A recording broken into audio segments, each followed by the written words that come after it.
Good evening, guys. Tonight, a very emotive subject, remote ID.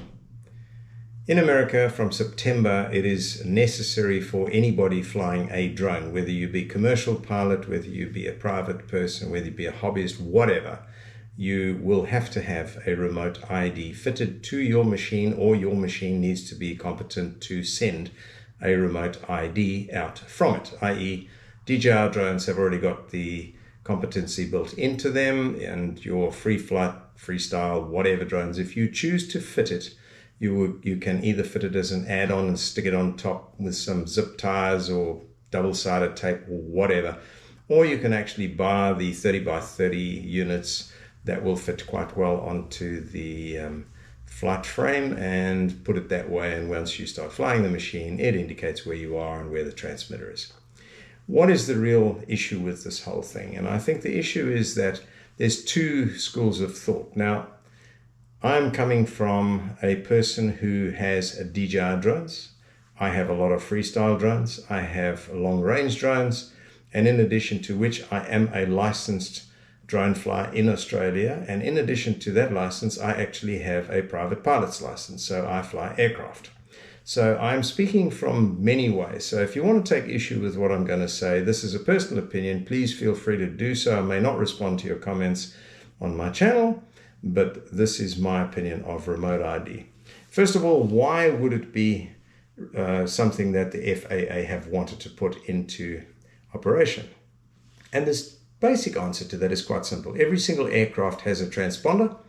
And the moment you take off from a runway, or sometimes before you take off from a runway, you are given what is called a squawk code. And it's normally a 4-digit number that you put into the transponder on the aircraft. And it alerts the towers around the country, wherever you're flying. They can see where your aircraft is. They can see what your aircraft is. And they can see how high and what speed you're traveling at. In other words, they can ensure that there is separation between you and another aeroplane that has a transponder.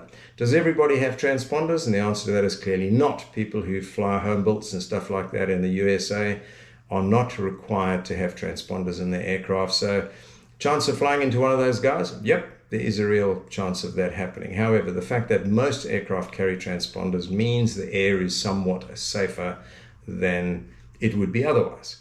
Going to the next phase, what is the FAA trying to actually achieve with this? Well, I don't think they care much about the hobbyist. And from the point of view that the regulation we have is stay below 400 feet. Now, normal aircraft are not allowed to come generally below 1,000 feet, and where I actually fly in this area, 2,000 feet. So the chance of you flying an airplane running into a drone is zero, unless the guy with the drone is flying where I'm going to land an airplane, or where someone's flying a helicopter in emergency services or stuff like that. So the chance of an air impact is very, very much lessened. However, these companies like Amazon and others have decided that they want to do drone deliveries. Drone deliveries is nothing more than a complete waste of everybody's time. We understand, those of us who fly freestyle drones, we know that the battery life on a drone carrying a load is so limited, you would never be able to make this an economic possibility unless that drone weighed about 40 kilograms. And the moment it gets to that sort of level, well, I'd be really happy if it had a transponder on it showing me where the hell it is, because then it's a dangerous machine. In addition to which, I'm sure those guys are not going to want to stick in the 0 to 400 foot band. They want to fly above that. So CAA, CASA, FAA, all of the various units around the world are negotiating. How can we get this to happen for these people who want to make it happen and make it as safe as we possibly can? And the answer to that is put on a transponder of some sort. Now, they've encompassed us, all of the hobbyists, in this as well. And of course, it's a pain in the ass. Will it be a problem for us here in Australia? Yep, because they'll just follow the USA. They're not going to do anything different over here than what they do in America, because we're a bunch of sheep and we'll just follow whatever the FAA does. And that's what's going to happen pretty much worldwide. Now, going down to what are our reasons for not wanting, or why do I consider we should not have remote ID on our hobby craft? And the answer is A, if we stay below 400 feet, and B, we fly in areas within visual line of sight there is absolutely no reason to want to have any form of added equipment or components onto your machine. And I honestly believe if you stuck within those two parameters, the chance of you being arrested, ending up in court, fined by the FAA or whatever is almost zero. The only time that this is going to become an issue is for people who are doing 12 kilometer, 13 kilometer long flights and stuff like that, which is clearly not what they are supposed to be doing. And it is a small percentage of people who want to take out their Mini 3 Pro and see if they can fly 12 kilometers, etc.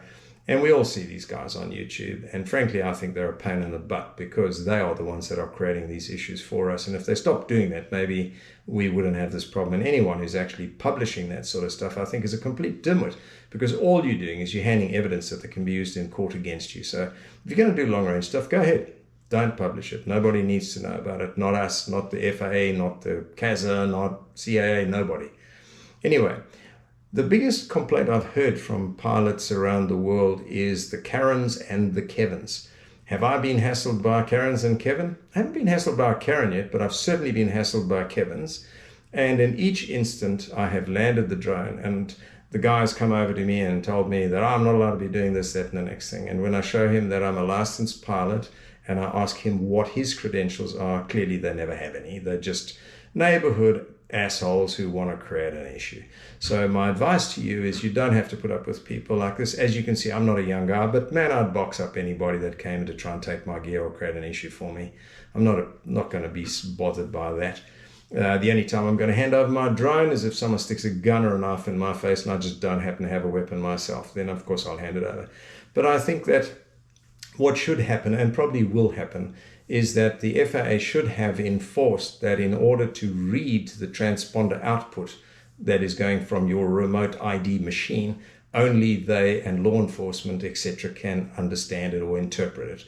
The fact that some tool out there has written an app that can pick it up on a phone is to me completely pointless. And all the manufacturers of these remote IDs need to do is just make them at a different frequency and some different software that it's not possible for that to happen, and they will outsell everybody else because we'll all buy those ones.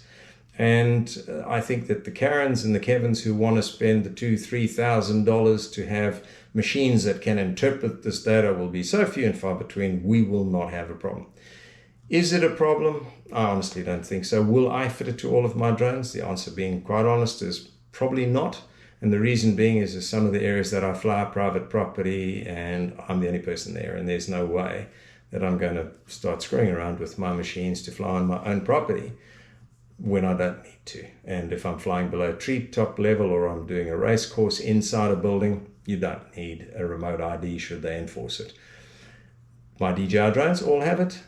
Do I care that it's on while I'm flying? No. Do I care that somebody sees it? No, because if I'm not happy with that, all I will do is take the drone off and I'll shift myself to a different area where I know the area geographically, and I will fly the drone back to me when I'm ready to go home. And it just will not go back to the home point unless something goes wrong. And then I'll go and fetch it over there. So I really don't think we need to get completely spaced out with this whole thing. And I honestly believe there'll be court challenges going on in America, and the FAA will just get sick and tired of it. They're not going to enforce it. Local police might get a bit hyped up and do it, but quite frankly, in this country, and I'm sure in America, unless you're speeding, police don't care. And in this country, if I phoned up right now and said that my house had been broken into, I doubt I'd see any police here within 10 to 12 days. So I guess if someone phoned up and said, oh, geez, this guy's flying a drone, will the cops get off their butts and come down here? No, not going to happen. It's not going to happen in America. It's not going to happen anywhere. So my advice is chill out. Don't worry about it.